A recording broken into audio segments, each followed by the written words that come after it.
বনের মাঝখানে আছি। আমার চারোদিক দিয়ে শুধু কাশবনের ফুল।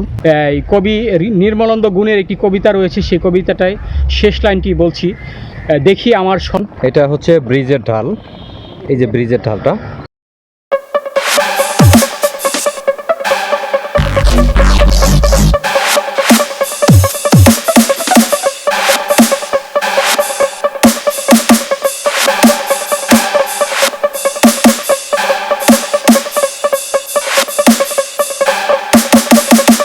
আমার নতুন ভিডিওতে সকলকে স্বাগত জানাচ্ছি। আমি মোহাম্মদ জাহাঙ্গীর হোসেন। আজ আমি আর আলাউদ্দিন ভাই এখন আসছি পূর্বাচল সিটিতে।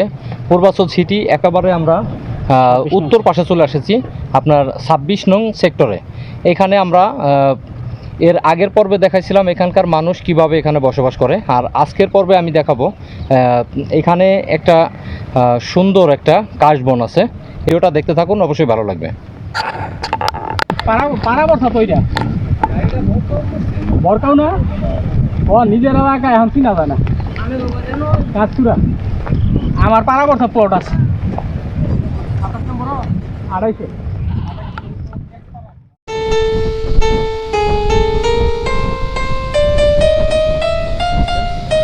রাস্তার দুই পাশ দিয়ে কাশবন আর মাঝখান দিয়ে রাস্তা, এই যে দেখতে পাচ্ছেন এই পাশেও কাশবন।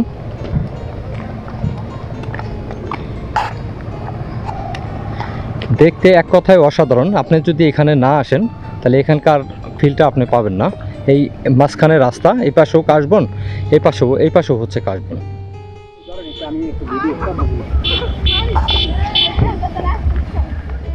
আর একটু কাছে গিয়ে দেখাই,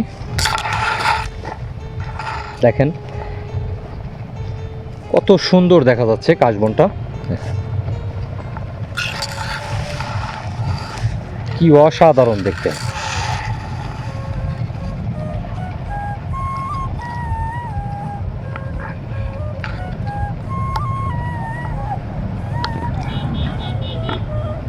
আসলে এই কাশবনটা আপনার পূর্বাচল সিটি অনেক ভিতরে উত্তর পাশে।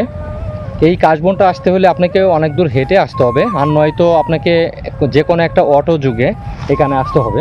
দেখেন আমার পিছনে অসংখ্য কাশবন, মানে যেটা আসলে ভাষায় প্রকাশ করা যায় না, এত সুন্দর দেখতে। দেখেন, এই যে দেখেন আমার পিছনে কি সুন্দর।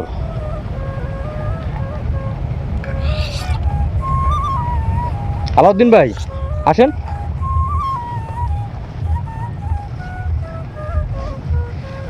এত সুন্দর কাশবন আমাদের ধারের কাছে, অথচ আমরা কাশবন দেখার জন্য অনেক দূরে দূরে গেছি। আমি ঠিক নামটা এখন মনে করতে পারছে না, অনেক ভিতরে গিয়ে।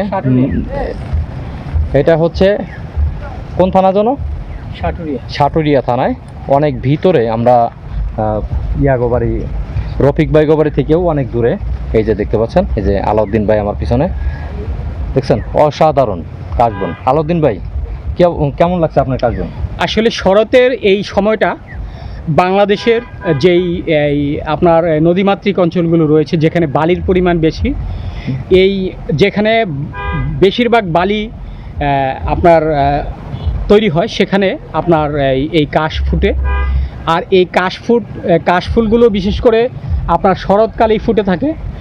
এই কবি নির্মলানন্দ গুণের একটি কবিতা রয়েছে, সেই কবিতাটায় শেষ লাইনটি বলছি, দেখি আমার শরৎ রানী কাশবনে আর নেই। অর্থাৎ এই শরতের এই সময়টা শুভ্রতায় ছেয়ে যায় আমাদের এই গ্রামীণ জনপদ, অর্থাৎ গ্রামীণ যেখানে নদীমাতৃক অঞ্চল রয়েছে, চরে কিংবা যেখানে বেশির পরিমাণ বালু পাওয়া যায়, সেখানেই এই শরৎরানী ফুটে। আসলে এই শরৎকালে এই কাশফুলটাকে শরৎরানী বলা হয়। আর এই শরৎরানীটাই আমাদের এই পূর্বাঞ্চল, এই 26 নং সেক্টরে আমরা দেখতে পাচ্ছি।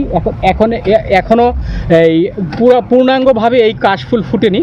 আগামী 5 থেকে 7 দিন পর আপনার পুরো অঞ্চলটা সাদায় ছেয়ে যাবে, শুভ্রতায় ছেয়ে যাবে। আমরা আশা করি আপনারা আমাদের এই পূর্বাচল সিটিতে আপনারা আসবেন এবং এই অঞ্চলে এসে আপনারা একটু সময় কাটিয়ে যাবেন।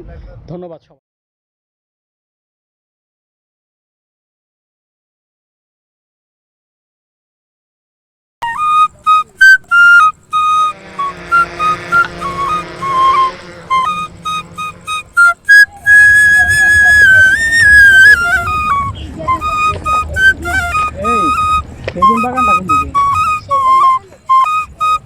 আসলে ক্লিয়ার দেখা যায় কিনা। এই যে দেখেন, এটা হচ্ছে কাশবন। কাশবনটা আসলে দেখতে অসাধারণ। এটা এই যে দেখতে পাচ্ছেন, আমি কাশবনের ভিতরে চলে এসেছি। এই যে আমার যে দেখেন, এখানে দেখেন, এই যে কাশবন। আসলে কাশবনটা দেখতে অসাধারণ। এই কাশবনটা যদি আপনি গ্রামে যান তাহলে গ্রামে দেখতে পারবেন। আর হচ্ছে যদি কোনো চরে যান, চরে মানে প্রচুর পরিমাণে কাশবন দেখা যায়।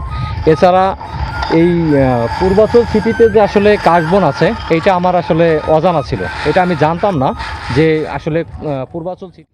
এই যে এটার পাশে একটা বাউন্ডারি ওয়াল দেখতে পাচ্ছেন। এখানে দেখেন, আমি কাশবনের মাঝখানে আছি। আমার চারোদিক দিয়ে শুধু কাশবনের ফুল দেখেন, শুধু কাশফুল চারদিক দিয়ে দেখেন, এত সুন্দর। এই যে দেখেন, এত সুন্দর, যেটা আসলে বলে বোঝানো যাবে না আপনাদেরকে। এখানে না আসলে এখানকার আনন্দ বুঝতে পারবেন না। আসলে বন্ধুরা, আমার এই কাশবনের ভিডিওটা কেমন লাগলো অবশ্যই আপনারা কমেন্ট সেকশনে জানাবেন। আর আমার চ্যানেলে যদি আপনি নতুন হয়ে থাকেন অবশ্যই আমার চ্যানেলটা সাবস্ক্রাইব করবেন। আর আমার ভিডিওটা যদি ভালো লাগে অবশ্যই লাইক কমেন্ট শেয়ার করবেন। সবাই ভালো থাকবেন। আসসালামু আলাইকুম।